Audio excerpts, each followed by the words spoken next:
Hello बच्चों, स्वागत है आपका अपने YouTube चैनल पर। अभी हम यहाँ पर लास्ट क्लास के अंदर नर्वस सिस्टम के बारे में डिस्कशन चल रहा था। वहां पर अपने कुछ बेसिक कंसेप्ट्स देख लिए थे, किसके? Nerve impulse generation and conduction के। उसी चीज को अपन कंटिन्यू कर रहे हैं। बेसिक कंसेप्ट क्लियर कर लिए, अब स्टार्ट करेंगे कैसे नर्व इंपल्स जनरेट होता है और उसके बाद हम पढ़ेंगे कैसे कंडक्ट होता है। पहले जनरेट करना पड़ेगा, फिर कंडक्शन करना पड़ेगा, दोनों चीज अलग अलग है। क्लियर है?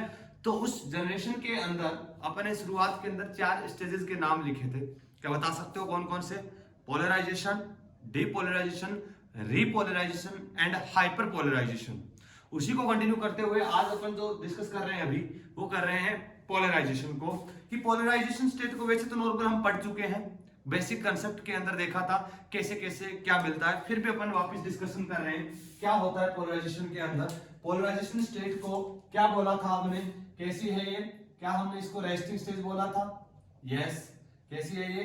रेस्टिंग स्टेज, रेस्टिंग फेज, या इसको अपन ने बोला था एक्साइटेबल स्टेज। बोले तो इसको एक्साइट किया जा सकता है, अभी एक्साइट नहीं है, अभी ये रेस्टिंग फेज के अंदर है। क्लियर है? जब रेस्टिंग फेज में होगा तो रेस्टिंग फेज के अंदर मेम्ब्रेन क्या होती है? कौन सी मेम्ब्रेन? एक्सोलेमा की एक्सोन की जो मेम्ब्रेन थी रेस्टिंग फेज में क्या होती है? वो पोलराइज्ड होती है। मेम्ब्रेन क्या होती है? पोलराइज्ड होती है। रेस्टिंग फेज में जब किसी भी प्रकार का स्टिमुलेशन नहीं मिला, उस कंडीशन में मेम्ब्रेन कैसी है? पोलराइज्ड है।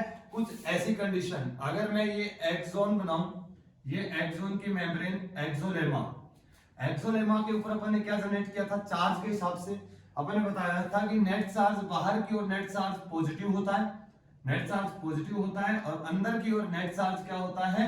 नेगेटिव होता है। इस कंडीशन को अपन ने पोलराइज्ड स्टेज बोला था। क्या बोला था?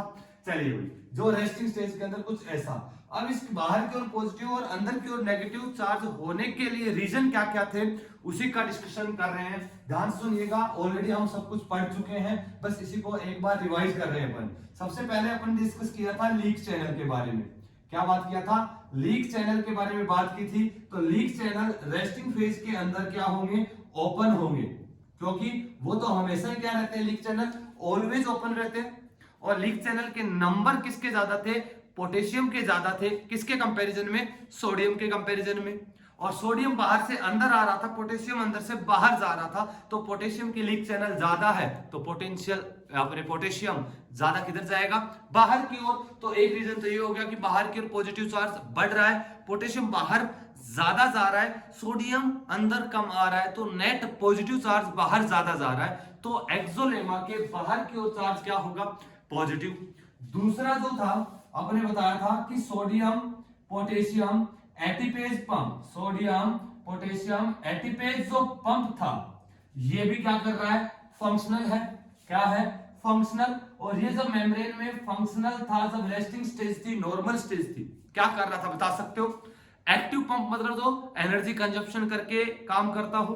बाहर सोडियम ज्यादा, अंदर कम। बोलो एक्टिव होगा तो कहां से कहां जाएगा? नॉर्मल अगर पैसिव होता तो ज्यादा से कम, बट एक्टिव है तो बोले तो सोडियम अंदर से बाहर। बोले 3 सोडियम बाहर भेजता है, 2 पोटेशियम अंदर लाता है, तो बोले 3 सोडियम बाहर, 2 पोटेशियम अंदर, दोनों की वैलेंसी सेम, चार्ज सेम, तो बाहर ज्यादा क्या जा रहा है? एक पॉजिटिव चार्ज नेट बाहर ज्यादा जा रहा है, जा रहा है कि नहीं जा रहा? तो इस वजह से बाहर जनरेशन क्या हो रहा है? पॉजिटिव चार्ज जनरेट हो रहा है। ये कंडीशन है जब रेस्टिंग में था। इसके अलावा अपन ने डिस्कस किया था क्या है? Sodium VGC and potassium VGC। अरे वोल्टेज गेटेड चैनल थे, ये रेस्टिंग फेज में क्या है?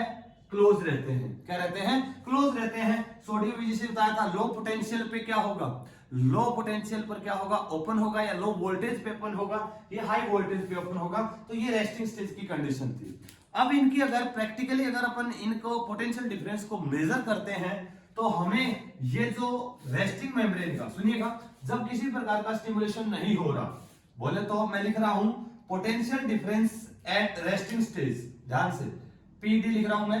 पीडी का मतलब क्या है? Potential difference at resting stage, potential difference at resting stage called RMP। बोले तो रेस्टिंग मेम्ब्रेन पोटेंशियल क्या कहलाएगा? Resting membrane potential, resting membrane potential कहलाएगा। और इसकी जो वैल्यू अगर अपन निकालते हैं प्रैक्टिकली, इसकी जो अगर मेजरमेंट देखें वो आती है -70 मिली वोल्ट। कितनी आती है? -70 मिली वोल्ट। या बोले तो इसकी अगर एवरेज अपन कंसीडर करना चाहें तो average -60 to 85, -60 to -85 millivolt, -60 to -85 millivolt क्या है? RMP, resting membrane potential. या बोले तो पोटेंशियल डिफरेंस अपन निकालते हैं। अगर यहां पे पोटेंशियल डिफरेंस अगर निकाला है, ये क्या है पोटेंशियल डिफरेंस? तो यहां जब भी पोटेंशियल डिफरेंस निकालते हैं, कैसे निकालते हैं कि internal potential minus external potential, internal minus external. जब इंटरनल पोटेंशियल बोले तो मेम्ब्रेन के अंदर का पोटेंशियल मेजर करते हैं तो वो आता है -35, और यही अगर बाहर का मेजर करते हैं तो बाहर आता है माइनस बोले तो +35। तो अगर अपन जोड़ते हैं तो आता है -70 मिली वोल्ट। तो ये है potential difference across the axolemma. तो एक्सोलेमा के अक्रॉस टोटल मेम्ब्रेन पोटेंशियल कितना आएगा? -70 मिली वोल्ट। और माइनस सिंबल किसको रिप्रेजेंट करता है? ध्यान से, ये इंपॉर्टेंट है कि ये रिप्रेजेंट कर रहा है इंटरनल बोले तो मेम्ब्रेन पोटेंशियल, जो मेम्ब्रेन के अंदर का पोटेंशियल रिप्रेजेंट करता है, जो कितना होता है? -70 मिली वोल्ट। इस कंडीशन में मेम्ब्रेन क्या है? पोलराइज्ड है। बोले तो कंडीशन क्या है? पोलराइजेशन है। क्लियर है ना? तो ये अपने देखा पोलराइजेशन में कौन कौन रिस्पॉन्सिबल है। अभी तक सोडियम और पोटेशियम VGC सब क्लोज है, ये सब ओपन है। और इसमें एक इंपॉर्टेंट चीज कि अगर पोलराइजेशन के लिए मेनली रेस्पॉन्सिबल अगर बोलेंगे कि रेस्पॉन्सिबल कौन है, तो वो होता है, एनसीईआरटी के अंदर लिखा हुआ है, अच्छे से ध्यान से पढ़ना, कि sodium potassium ATPase pump are responsible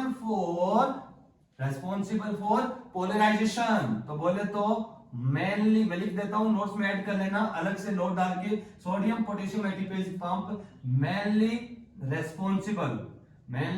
responsible for polarisation. क्योंकि ये तो नॉर्मल स्टेज के अंदर ओपन है, बट लीक चैनल तो क्या होते हैं? ऑलवेज ओपन होते हैं। तो वो मेन रीजन नहीं है। रीजन मेन क्या है? सोडियम पोटेशियम एटीपेज पंप जब स्टिमुलेशन देंगे तो ये फंक्शन नहीं करते, बट रेस्टिंग स्टेज में होंगे तो ये फंक्शन करते हैं, मेम्ब्रेन को पोलराइज बना के रखते हैं, बाहर की ओर पॉजिटिव, अंदर की ओर नेगेटिव चार्ज को मेंटेन रखते हैं। और उसकी वैल्यू हमको थोड़ी ध्यान रखनी है, कितनी है? -70 मिली वोल्ट। तो बोले तो माइनस में है, बहुत ज्यादा कम है। अब हम इसको देंगे स्टिमुलेशन, और स्टिमुलेशन देने के बाद शुरुआत करेंगे अपन डीपोलराइजेशन की।